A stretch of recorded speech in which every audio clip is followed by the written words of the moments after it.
Okay, Colts right, agree to terms with Daniel Jones, $14 million contract. You stepped all over my great 6 out of 10 Dallas Clark gag, but that's fine. Now, I don't... No, go ahead and repeat it. No. You can't repeat a joke. Yeah, I was going to make a Jeremy Shockey gag as well, but that's fine. We can move on to Daniel Jones playing quarterback for the Colts, which I don't find that offensive, but it seems like you do. I think You're very upset. This is the dumb. Why are you so emotional about it? This is to me the dumbest move of the offseason, and I just want to say here right now, Javon Colts fans drink for free. I feel bad for Colts fans because this is such a moronic move. Well, they're fighting amongst each other now. The Colts fans, they like the new 49ers fans now. I'm gonna tell you why this is such an unbelievably dumb move, and this goes back to the combine where Chris Ballard, the general manager of the Colts, literally openly said, to the shock of a lot of people, where he was asked repeatedly, you mean that there's an open quarterback competition for Anthony Richardson? Anthony Richardson's not guaranteed the starting job of the Colts, and that's what Ballard said. We want to bring in a veteran quarterback, someone that can compete in that quarterback room, and open competition for quarterback. And that is what they have done. Here's the problem. They've got no plan. Listen, Daniel Jones is not leading you to the Super Bowl, right? Daniel Jones is leading you to a wild card loss. That's where, the best case scenario is that Daniel Jones gets into the wild card and maybe a win that game, maybe a sneak out one win, right? He's won a wild card game in his career. But the chances of Daniel Jones leading you to a Super Bowl, I think, are fairly slim. Daniel Jones, I think, is a perfectly fine professional quarterback, right? The issue is that Anthony Richardson could be really special. He could also be a bust. We just don't know. The Colts drafted Anthony Richardson understanding that he was a project. There's a kid who had played very little in Florida as a starting quarterback, and because of injuries, everything like that, I think, Lawrence, he's played less than 30 games in his college and pro career combined as a starting quarterback. That's crazy. Right. And so my point is you used a top 5 overall pick on this kid. And so what you're going to do is you're going to bring in Daniel Jones, and I bet you Daniel Jones actually wins this starting job because at this stage of their careers, Daniel Jones is probably a better pro quarterback. He's more polished. Shane Steichen's offense is actually a nice fit for Daniel Jones. He'll get him on the move, get him outside the pocket, use Daniel Jones' legs. That's not what you want.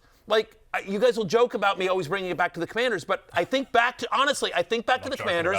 Hang on. And when I think about this, and I got back to think about the Commanders and the Sam Howell year, and I was just like, I want Sam Howell to play every single game because one of two things happens. He's either our quarterback of the future, or we realize he's not the guy, and we lose a bunch of games, and we have a low draft pick. And that's actually what happened, and then we got Jaden Daniels. The problem is that what I remember saying that year is I do not want Jacoby Brissett to start because Jacoby Brissett is actually a solid professional quarterback that'll get you 7, 8, 9 wins. And then you're in quarterback hell because you're not going to be high enough to pick a good guy. And that's what Daniel Jones does. Daniel Jones is going to get you 8, 9 wins. And then the Colts are still in quarterback hell because it's what are you doing? You're in a division with Trevor Lawrence. You're in a division with C.J. Stroud. You know what I mean? You're not going to. It's unbelievable to me, right?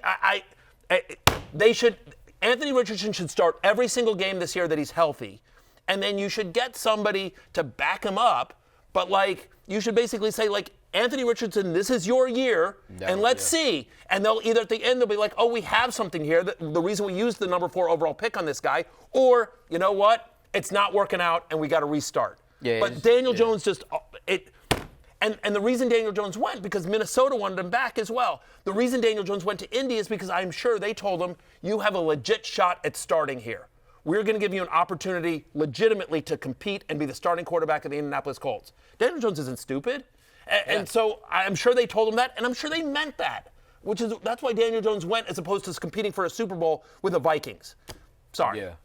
This move crazy, I'm with you on. I think it's a ridiculous sign, and just based on the fact that Daniel Jones has been a starting quarterback, so because of that, it'll create some controversy. I don't know if this is what they wanted. It seems like they did, but now they've gotten it. The thing about so I'm with you until the point where I believe Anthony Richardson is going to start Week 1. In fact, I think he would have to be completely just out of whack in training camp to not be starting Week 1. Now, what happens after he starts Week 1, that's a whole nother story. Now, and we've seen that happen last year with the Joe Flacco and stuff like that. But I just don't imagine I don't imagine players and staff seeing Daniel Jones in practice and seeing Anthony Richardson both practicing and being like, yeah, we got to go with Daniel Jones. And look, I bet you but he's a better, Connor, you tell me if you agree with this or not. I'd argue Daniel Jones is a better quarterback than Anthony Richardson right now. I didn't mean to like interrupt a practice you. You could say that. He also played 6 years in the league. Yeah, of course. Now, but also he doesn't too, have the like upside of Richardson. Like I'll take out Daniel Jones' last 2 seasons. I'll be fair to him, where he was 3-13 as a starter, threw 10 picks and 10 touchdowns, 13 picks. Let's go to his breakout season when he threw 15 touchdowns. I just don't know how much better that is and if it's worth it to even trot him out there. Like that season, he had 3 games over 40 passing attempts. He averaged 224 passing yards. Like, that's not a lot of passing yards for 40 passing attempts. So it's like, yeah, he's better, you could say, but he's played a lot more football. We have to see Anthony Richardson playing football. So on that front, I'm with you. Like, this should be the year his competition to me is not Daniel Jones. His competition is staying healthy. Like, that's what Ballard said that too. Like, he got to play games. You have to stay on the field. Yeah, my thing here, Connor, and the reason I'm not so offended by it is that I don't think that you can go into the season without insurance for exactly Anthony Richardson. Because I think the way it's going to go is that I think Anthony Richardson will start, but if Richardson gets hurt or if he's terrible for 2 months, then you need to pivot. The offense is similar, I would think, with Jones's mobility. And I don't think you're wrong, Matthew and Lawrence. I get I think you're just looking at a different lens. Cris Ballard's contract is through 2026. That is scalding for a GM. Most GMs have 3-4 years left on their deals. This is a guy that has been a GM in the NFL, I believe, for 8 years now. 62-69 is their record of him as GM. You're looking at a Super Bowl lens, as analysts and fans should, because that's the goal of the sport. Right. Yeah. Executives don't. They look at it as job security and winning. He gave out 2 monster deals to defensive backs in free agency. He never spends money in external free agency. He is operating in a totally different way right now where he needs a floor at quarterback. With Anthony Richardson, who I liked a lot better as a prospect than Daniel Jones, there is no floor. There's also no ceiling. The range of outcomes is insane. With Daniel Jones, I know it's been not pretty at times, and that's a large part of that is because of the Giants as well. There is some kind of floor. So that's the thought process of why they did this. You don't have to love it, but that's why they did this. There should be someone else there. And look, that's his agent is saying, we with that, we cool, we ready to go. That's what you should be saying. Like, he's working with Josh Allen this summer, whatever. He ain't on social media. That's what I want to see. Right. Yep. I agree. I agree with everything you said. I just think there's probably like a lower tier Marcus Mariota. There's and I'm happy he's back with the Commanders, but there's a lower tier guy that's a mobile quarterback that's a similar offensive skill set, that would fit in, but also isn't going to quote challenge for the job. Right. I mean, because it tells you what they wanted. But also Daniel Jones could have stayed in Minnesota where J.J. McCarthy is hurt and unproven. And potentially, so the fact I thought he should have. I actually think this is not the right move for I thought he would have had I thought he had a better chance to start there, but he knows more than us, so. Yeah.